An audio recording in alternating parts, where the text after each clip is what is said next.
Hello everyone, welcome to Nivika thoughts. இன்றைக்கி Sunday afternoon ஸ்பெஷலோட menu எல்லாம் தான் நம்ம பார்க்க போகிறோம்.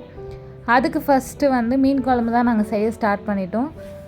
ஃபஸ்ட்டு ஒரு கடாயில் தாராளமாக நல்லெண்ணெய் ஆட் பண்ணிக்கோங்க. நல்லெண்ணெயில் செஞ்சால் தான் மீன் குழம்பு சூப்பராக இருக்கும். எண்ணெய் சூடானது இதில் கடுகுலேருந்து போட்டு இது கூடவே கொஞ்சோண்டு வெந்தயம் ஆட் பண்ணிக்கோங்க. இதெல்லாம் பொரிஞ்ச பிறகு 4 வெங்காயத்தை சின்ன சின்னதாக கட் பண்ணி இதில் ஆட் பண்ணிக்கோங்க. இது கூடவே ஒரு கொத்து கருவேப்பிலை ஆட் பண்ணிவிட்டு நல்லா வதக்கிக்கோங்க. வெங்காயம் நல்லா கோல்டன் ப்ரௌன் ஆகிற வரைக்கும் வதக்கி விட்டுக்கோங்க. இதில் 3 பச்சை மிளகாவையும் கீரி சேர்த்து நல்லா வதக்கி விட்டுக்கோங்க.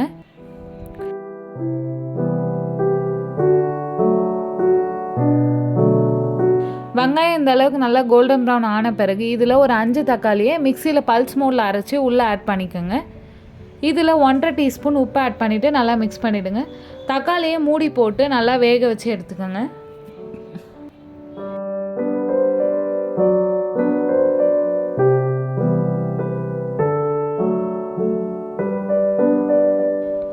தக்காளி நல்லா வெந்த பிறகு இதில் மசாலா ஐட்டம்ஸ்லாம் நம்ம ஆட் பண்ணிக்கணும். 2 teaspoon red chilli powder add பண்ணிக்கோங்க. நான் இன்றைக்கி காஷ்மீரி சில்லி பவுடர் ஆட் பண்ணியிருக்கேன். அதுக்கப்புறம் இதில் 5 டீஸ்பூன் நம்ம குழம்பு மிளகாய்த்தூள் ஆட் பண்ணிக்கோங்க. மசாலாலாம் நல்லா பச்சை வாசனை போகிற வரைக்கும் நல்லா வதக்கி விட்டுக்கோங்க.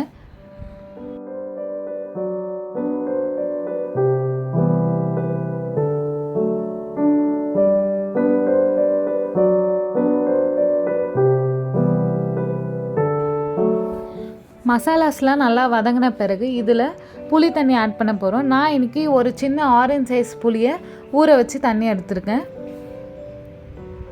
இது கூடவே 1 கப் தண்ணி மட்டும் ஆட் பண்ணிவிட்டு நல்லா மிக்ஸ் பண்ணிவிடுங்க. இப்போ இதில் ஒரு துண்டு வெல்லம் மட்டும் ஆட் பண்ணிக்கோங்க. அந்த ஸ்வீட்னஸ் மீன் குழம்புக்கு டேஸ்ட் ரொம்ப நல்லாயிருக்கும்.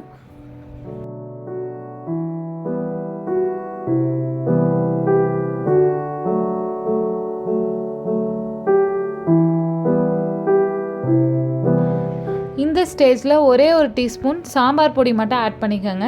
இதை ஆட் பண்ணலனாலும் பரவாயில்ல, ஆனால் ஆட் பண்ணால் இதோட டேஸ்ட்டு சூப்பராக இருக்கும். இப்போது குழம்பு நல்லா கொதித்து வரணும். மூடி போட்டு கொஞ்சம் நேரம் நல்லா கொதிக்க விடுங்க. ஒரு 10 நிமிஷம் கழித்து ஓப்பன் பண்ணி பார்த்தீங்கன்னா இந்தளவுக்கு நல்லா கொதித்து வரும். இந்த டைமில் நம்ம வாஷ் பண்ணி க்ளீன் பண்ணி வச்சுருக்க மீனை இதில் ஆட் பண்ணிக்கோங்க. குழம்புல இன்றைக்கி கெளுத்தி, தேங்காய் பாறை, கொடுவா மீன், நாக்கு மீன் ஆட் பண்ணியிருக்கோம். நாங்கள் இந்த கெளுத்தி, தேங்காய் பாறை, கொடுவா மீனோட தலையெல்லாம் குழம்புல ஆட் பண்ணிவிட்டு அந்த ஃப்ளஷ் இருக்க பாட்டெலாம் புட்டு செய்ய எடுத்துக்கிட்டோம்.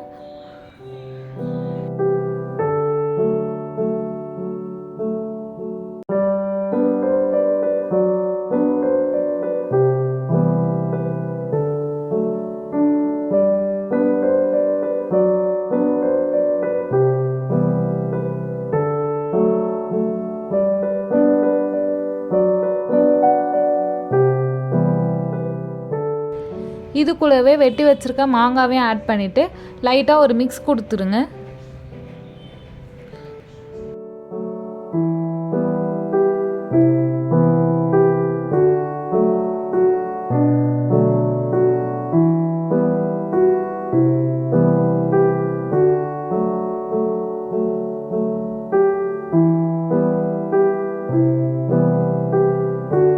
இப்போ கொஞ்சோண்டு கருவேப்பிலையை இது உள்ள ஆட் பண்ணிக்கோங்க. அந்த கொதித்து வரும்போது அந்த வாசனையோட ரொம்ப நல்லாயிருக்கும்.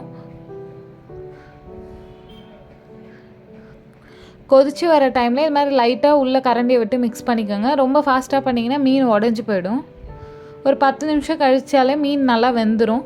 கடைசியாக கொத்தமல்லி தலை போட்டு இறக்குனேன்னா நம்மளோட சுவையான மீன் குழம்பு ரெடி.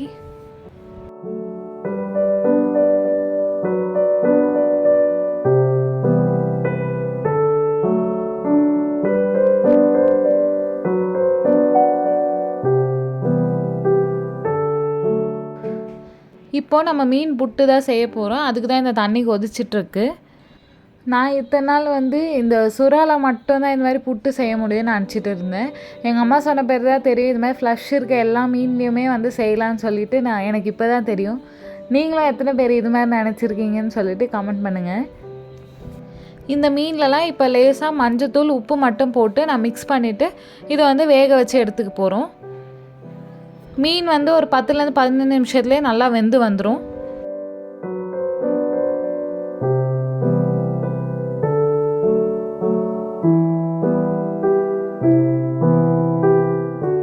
இது மாதிரி ஃபோர்க் விட்டு பார்த்திங்கன்னா தெரியும் வெந்துருச்சா இல்லையான்னு. மீன் இது மாதிரி வெந்த பிறகு நம்ம வெளில எடுத்து வச்சிடணும்.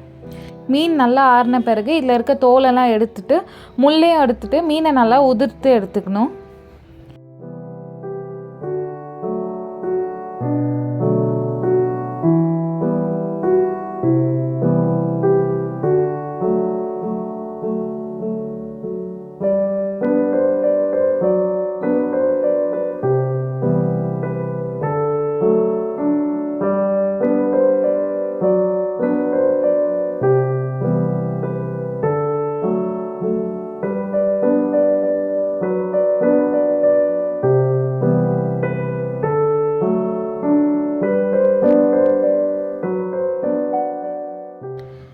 எல்லா மீனையும் இது மாதிரி எடுத்துகிட்ட பிறகு இப்போ வந்து நம்ம புட்டு செய்ய ஸ்டார்ட் பண்ணிடலாம். அதுக்கு ஃபஸ்ட்டு ஒரு கடாயில் கொஞ்சம் எண்ணெய் ஆட் பண்ணிக்கோங்க.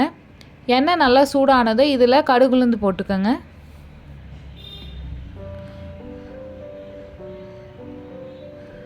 கடுகுளுந்து பொரிஞ்ச பிறகு இதில் பச்சை மிளகா, பூண்டு, அதுக்கப்புறம் இஞ்சி. பூண்டையும் இஞ்சியும் தட்டி ஆட் பண்ணிக்கோங்க. பச்சை மிளகாவை சின்ன சின்னதாக அரைஞ்சி ஆட் பண்ணிவிட்டு நல்லா எண்ணெயில் வதக்கி விட்டுக்கோங்க. இதெல்லாம் வதங்கின பிறகு இதில் வெங்காயம் ஆட் பண்ணிக்கோங்க. நான் இன்றைக்கி ஒரு 3 வெங்காயம் ஆட் பண்ணியிருக்கேன். வெங்காயம் நிறைய ஆட் பண்ணால் தான் இதுக்கு நல்லா டேஸ்ட்டாக இருக்கும். வெங்காயம் நல்லா கோல்டன் ப்ரௌன் ஆகிற வரைக்கும் நல்லா வதக்கி விட்டுக்கோங்க.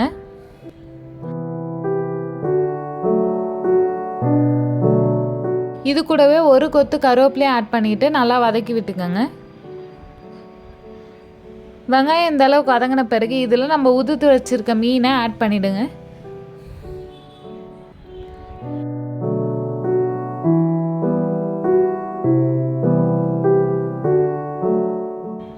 ஆட் பண்ணிவிட்டு இதில் 1 டீஸ்பூன் உப்பு ஆட் பண்ணிக்கோங்க. இது கூடவே 1/2 டீஸ்பூன் மஞ்சள்தூள் ஆட் பண்ணிவிட்டு நல்லா வதக்கி விட்டுக்கோங்க.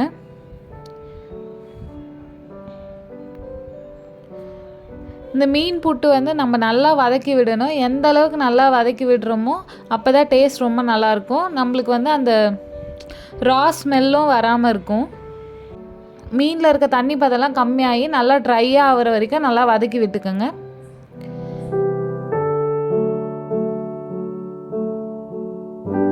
இந்த அளவுக்கு வதக்கிட்ட பிறகு இதில் ஒரு டீஸ்பூன் பெப்பர் பவுடர் மட்டும் ஆட் பண்ணிக்கோங்க.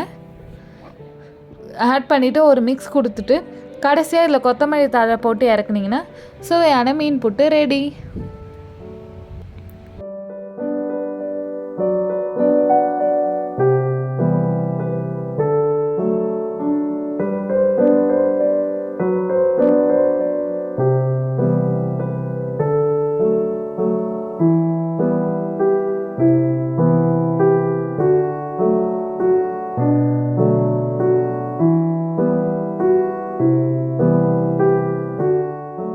இப்போ ஃபைனலாக நம்ம ரசம் மட்டும் வச்சுக்க போகிறோம். அதுக்கு ஃபஸ்ட்டு ஒரு ஜாரில் 1 டீஸ்பூன் சீரகம் ஆட் பண்ணிக்கோங்க. அது கூடவே 1 டீஸ்பூன் மிளகு ஆட் பண்ணிக்கோங்க. இதில் ஒரு முழு பூண்டை உடச்சி ஆட் பண்ணிக்கோங்க. இது கூட 2 கொத்து கருவேப்பிலை ஆட் பண்ணிவிட்டு இதை வந்து நம்ம அரைச்சி எடுத்துக்க போகிறோம். இதை பல்ஸ் மோடில் வச்சு லேசாக இது மாதிரி அரைச்சி எடுத்துக்கோங்க. இப்போ ஒரு கடாயில் எண்ணெய் ஆட் பண்ணிவிட்டு எண்ணெய் நல்லா சூடானது இதில் கடுகுளுந்து போட்டுக்கோங்க. கடுகுளுந்து பொரிஞ்ச பிறகு இதில் ஒரு 4 காஞ்ச மிளகாவை கிள்ளி ஆட் பண்ணிக்கோங்க. இப்போ இதில் நம்ம அரைச்சி வச்சுருக்க மிளகு சீரக பொடியை ஆட் பண்ணிக்கோங்க. இது கூடவே 1/2 டீஸ்பூன் மஞ்சத்தூள், 1/2 டீஸ்பூன் பெருங்காயம் ஆட் பண்ணிவிட்டு நல்லா மிக்ஸ் பண்ணிக்கோங்க.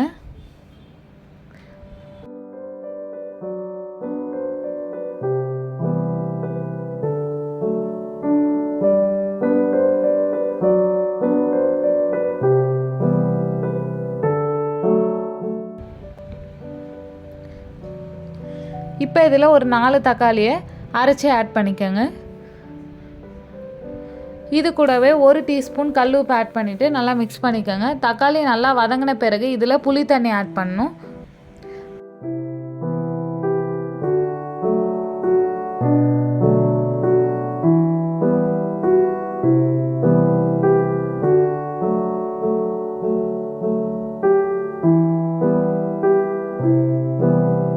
நான் இன்றைக்கி ஒரு நெல்லிக்காய் சைஸ் புளியை ஊற வச்சு தண்ணி எடுத்துருக்கேன். இப்போ அந்த தண்ணியை இதில் ஆட் பண்ணிக்கோங்க.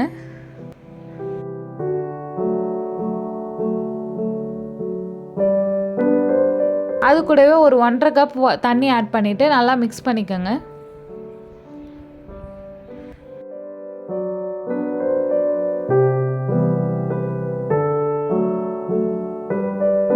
ஒரு 10 நிமிஷம் கழித்து பார்த்திங்கன்னா ரசம் இந்தளவுக்கு கொதித்து வரும். அந்த டைமில் கொத்தமல்லி தலையை அரைஞ்சி ஆட் பண்ணிங்கன்னா நம்ம ரசமும் ரெடி ஆகிடும். இப்போ எல்லா டிஷ்ஷுமே ரெடி ஆகிடுச்சு. இப்போ நம்ம பிளேட்டிங் பண்ணிவிட்டு சாப்பிட்றது தான் வேலை.